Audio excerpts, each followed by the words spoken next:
Llegó el momento de la entrevista a través de Radio Cuervo Uruguay. Tenemos un contacto desde España con Yomara García Viera, abogada ejerciente en el Ilustre Colegio de Abogados de Las Palmas de Gran Canaria, licenciada en Derecho y diplomada en Gestión Empresarial CEU. También máster en Derecho Marítimo, en Derecho Urbanístico, intervención como ponente en diversas jornadas y cursos de contaminación acústica, entre otros aspectos. Le doy el saludo y muchísimas gracias por su tiempo. Hola, sí, gracias a usted por invitarme a esta entrevista. El placer es mío. Me gustaría que pudiera comentar un poco respecto al tema que está trabajando con lo que refiere a la contaminación acústica, los casos que ha tenido, un poco sobre esa experiencia que sabemos que es una situación molesta, ¿no?, que ha tocado a mucha gente en estos últimos tiempos. Sí, el ruido es un agresor, es un contaminante. Nosotros lo llamamos el veneno invisible, el enemigo invisible, porque normalizamos su existencia y entendemos que tenemos que tolerarlo, incluso a niveles elevados, y no nos damos cuenta del grave perjuicio que ocasiona a la salud. Entonces, realmente las personas afectadas por contaminación acústica se ven obligadas a reclamar para que cesen esas emisiones y acuden pues a los organismos públicos para solicitar el cese de las mismas y que se adopten medidas correctoras. Si estos organismos no hacen caso, entonces se ven obligados a acudir a la vía judicial y contratar profesionales jurídicos y técnicos para resolver el problema. Bien, este tipo de situación refiere solamente a lo que es música alta o también otros tipos de actividades. Hay múltiples emisores acústicos, múltiples fuentes de ruido. El abanico es amplísimo y va desde ruidos entre vecinos, relaciones vecinales, por ejemplo, un vecino que ponga el televisor elevado, la música alta, haga fiestas a horas indebidas, obras, ruidos de mobiliario, arrastre, ¿no?, de mobiliarios impactos. Pero además de los ruidos vecinales podemos encontrar ruidos procedentes de todo tipo de actividades, como las terrazas, aparatos de aire acondicionados, el ruido del tráfico, ocio nocturno, como discotecas, el ruido procedente de restaurantes que no están debidamente aislados y que el vecino que linda con el local está escuchando las voces de los clientes, el arrastre de las sillas, el ruido aeroportuario, el ruido, por ejemplo, de festivales o conciertos al aire libre. Como digo, es un mundo amplísimo, los emisores acústicos son múltiples y hay que identificar lo primero el fuente emisor, el foco ruidoso, para luego requerir al contaminador para que cese esa molestia. Bien, yo no tengo mucho conocimiento de cómo es la legislación en España respecto a cuántos decibeles está permitido, ¿no? O a qué se considera ruido ya respecto a esas El, situaciones. sí, Eh, pero yo le consulto lo siguiente, porque acá en Uruguay por lo general se dice, bueno, pero hay un cierto rango permitido, en cierto horario, pueden hacer música. Yo, por ejemplo, tuve una situación hace un par de días con una persona que puso a escuchar música a todo un pueblo, y la policía me dijo que hasta las 6 de la mañana, porque era sábado, se podía. Entonces, ¿cómo determinar y saber bien cuál es el rango? Y a mi entender también supongo que ya hay una vulneración del derecho de la persona, ¿no?, que está siendo afectada, ¿no? lo que usted plantea lo plantean frecuentemente las personas afectadas por el ruido y es un mito, es decir, muchas veces pensamos que solamente está permitido hacer ruido durante determinadas horas y que en otras puedes hacer todo el ruido que quieras, o por ejemplo que en tu vivienda puedes hacer todo el ruido que quieras, o que durante el día no hay límites. En España tenemos una ley básica estatal, luego esa ley se desarrolla por reales decretos que establecen los límites y el procedimiento de medición, y también luego hay ordenanzas municipales en cada municipio que pueden ser más restrictivas. Aquí existen unos horarios de día, de tarde y de noche, y hay unos límites de decibelios dependiendo del área acústica, tanto de día, de tarde y de noche. Es decir, que existen unas restricciones en áreas de uso residencial, de uso médico, hospitalario, de uso deportivo o industrial, educación. Dependiendo del área, los límites son unos u otros, tanto en interior del domicilio como en exterior. Por ponerle un ejemplo, la Organización Mundial de la Salud en exterior y en horario nocturno recomienda que los niveles no superen los 45 decibelios. En España, en horario nocturno en exterior, no se pueden superar los 50 decibelios y en horario diurno los 60. Esto es en exterior, pero en un dormitorio no se deben superar los 25 o 30 decibelios en horario nocturno. Por lo tanto, es absolutamente un mito cuando las personas dicen que pueden hacer todo el ruido que quieran durante el día. Bien, y también podría referir un tema de sentido común, ¿no? Porque no debería ser porque alguien denuncie simplemente esto, ¿no? Ya cualquier persona que pase y observe o perciba una situación que está mal, debería de generarse una actuación judicial, ¿no? ¿Por qué cree que pasa este tema de que tiene que venir alguien y recurrir a denunciar para que se puedan solucionar las cosas? Esto ocurre porque no hay concienciación ni sensibilización en esta materia. Normalmente no hay empatía hasta que una persona no sufre el problema, no se da cuenta de lo que perjudica a la salud. Esto es como las campañas que existían antiguamente respecto del tabaco, y después de las campañas de sensibilización, pues ya no se puede fumar en los restaurantes o en el interior de los edificios, y antes sí se hacía. O como por ejemplo la seguridad vial. Antes no te ponías un cinturón de seguridad en el vehículo y ahora a nadie se le ocurre no abrocharse el cinturón de seguridad. Pues con la contaminación acústica ocurre lo mismo. Es un veneno invisible, pero no tenemos conciencia del daño que hace. Por lo tanto, es muy importante realizar las campañas de concienciación, trabajar desde las escuelas también y universidades, desde el ámbito sanitario, para concienciar a la ciudadanía y que todos tratemos de reducir los niveles de ruido, porque ya no es solo también por salud, que es lo más importante, sino por el confort acústico. Pensamos que al vivir en ciudades tenemos que aguantar todo el ruido que exista, y eso no es así.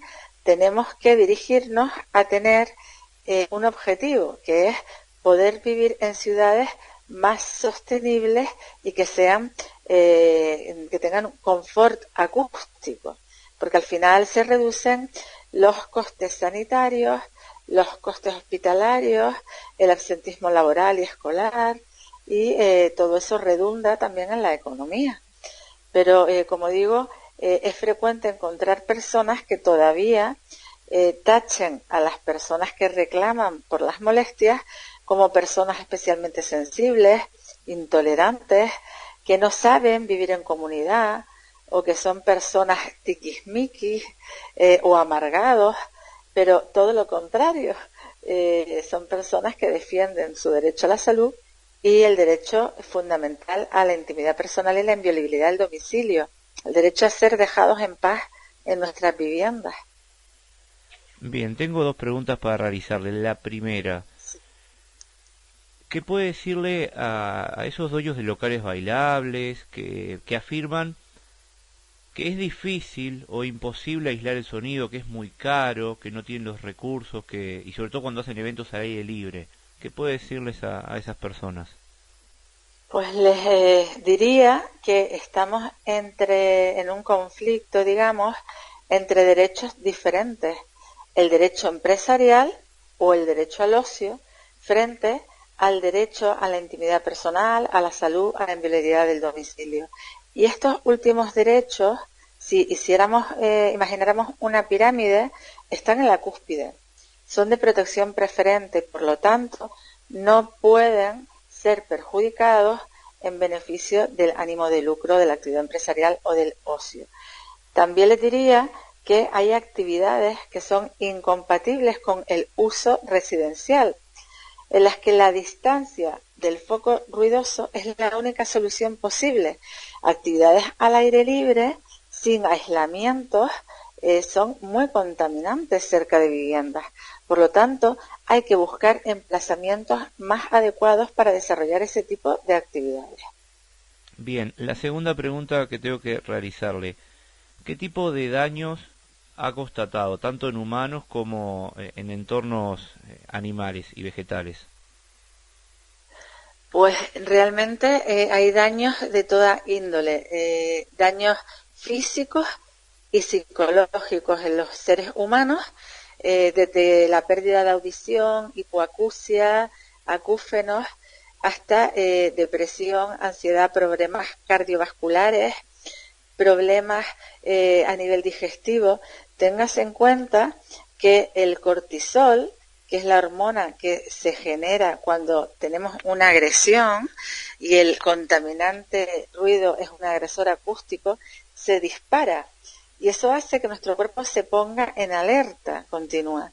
Entonces, eso hace que se desarrollen una serie de procedimientos, digamos, a nivel corporal, y enseguida se nos sube la tensión, se nos bajan las defensas.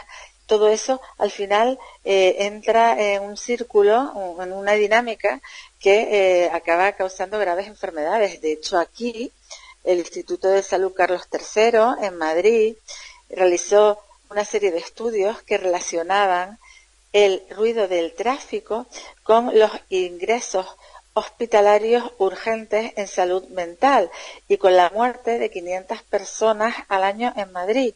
Y eso solo habiéndose estudiado el ruido del tráfico. Imagínese usted los resultados que obtendríamos si analizamos otras fuentes de ruido como el ocio, las actividades, como digo, de festivales al aire libre, terrazas, discotecas, bares y otro tipo de emisores acústicos que son en los que la mayoría de personas reclaman, porque son los que afectan en su día a día. Por lo tanto, como digo, en las personas está bastante acreditado el daño a la salud. En los animales igualmente hay una afección incluso en la anidación, en los flujos migratorios, está relacionado incluso en las personas en el crecimiento de los fetos a nivel intrauterino, en partos prematuros. Es decir, no hay ninguna duda de que la contaminación acústica produce un grave daño tanto en la salud de las personas humanas y también en los animales. Bien, a veces se marca un concepto en el cual se dice, bueno, contaminación acústica es una cosa y ruido es otra. El ruido como que se puede permitir y no molesta aunque llegue bajito. ¿Hay una consideración también de afectación con el tema del ruido sin llegar a ser contaminación acústica? Sí, el ruido es el sonido molesto, no deseado. Es decir, nosotros estamos durmiendo y hay un ruido que nos despierta. Estamos intentando estudiar y nos invade el ruido de la música alta del vecino. Entonces, en ese momento, eso es ruido. No queremos, no lo deseamos en ese momento, pero si estamos a lo mejor en una fiesta, en ese momento no nos afecta el ruido, porque no lo consideramos una molestia porque nos estamos divirtiendo. Entonces, va a depender de la actividad que realicemos en cada momento, del lugar, del horario, para considerar el ruido que puede afectarnos o no. Y la contaminación acústica es algo más grande. Es como, digamos que si el ruido es la punta del iceberg o la molestia, la contaminación acústica es justo todo lo que está debajo. Es la presencia en el ambiente de ruidos y también de vibraciones que afectan tanto a la salud de las personas como a los animales e incluso a los bienes, porque nuestras viviendas pierden valor. No podemos vender una vivienda que está siendo contaminada ni alquilarla. Tenemos que pagar las cargas hipotecarias, por ejemplo, al banco, pero no podemos vivir en ella. Y nadie va a querer comprar una vivienda que está contaminada. Por lo tanto, también afecta al valor de esas viviendas.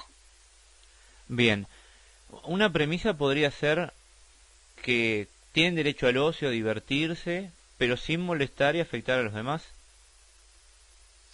Por supuesto, todos necesitamos ocio. Las personas necesitamos ocio y el ocio es amplísimo, desde leer, ir a un teatro, ir a un festival, hacer algún deporte, es decir, el ocio no solamente es el ocio nocturno, y tenemos derecho al ocio, pero desde luego lo que no debemos compartir es nuestro ruido con los demás. Yo pongo un ejemplo. Estamos, imagínense, en un autobús suena nuestro móvil, lo ponemos en audio amplificado, en altavoz, y entonces empezamos a compartir la conversación con los demás. O nos conectamos a Instagram, empezamos a ver los vídeos y compartimos esos vídeos con todos los pasajeros que están a nuestro lado. Hay muchas cuestiones que son de educación y de conciencia. Por lo tanto, tenemos que entender que, por supuesto, hay que divertirnos, pero que debemos, por ejemplo, hablar más bajo en el exterior. Si estamos sentados en una terraza, no podemos estar dando gritos. Si queremos tocar una guitarra, no son necesarios los amplificadores. Ahora todo se amplifica. Entonces tenemos que intentar volver a considerar las ciudades desde el punto de vista, como digo, de la salud y del confort acústico, porque todo eso acaba beneficiando a todos los ciudadanos, a tener ciudades más sostenibles, más saludables, más confortables. Perfecto, y sin duda también las zonas rurales como el caso donde uno vive. Le quiero agradecer muchísimo por su tiempo, le quiero agradecer muchísimo por sus comentarios y el conocimiento que está compartiendo con todos nosotros. Me gustaría, si quiere, bueno, para invitar a la gente en el caso de que quiera contactarle o demás en España, no hay problema en que pueda dar las vías de comunicación y si puede dejar un mensaje para la audiencia respecto a este tema. Sin ningún problema, pueden escribirnos. En nuestra asociación es la Asociación de Juristas contra el Ruido. También realizamos una campaña estatal contra el ruido. Y aquí el último miércoles del mes de abril celebramos el Día Internacional de la Concienciación contra el Ruido. Este año cae el día 30. Y a las personas afectadas por la contaminación acústica les animo a que no se pierdan la esperanza, que reclamen, que no son personas hipersensibles, que están en su derecho a defender su salud y los derechos fundamentales, que siempre son jerárquicamente superiores a otros, y que se asesoren de profesionales, tanto jurídicos como técnicos, que soliciten de forma respetuosa pero firme al contaminador a que cese en esa molestia y que si no lo hace, pues ya acudan a las administraciones y actúen judicialmente si fuera necesario.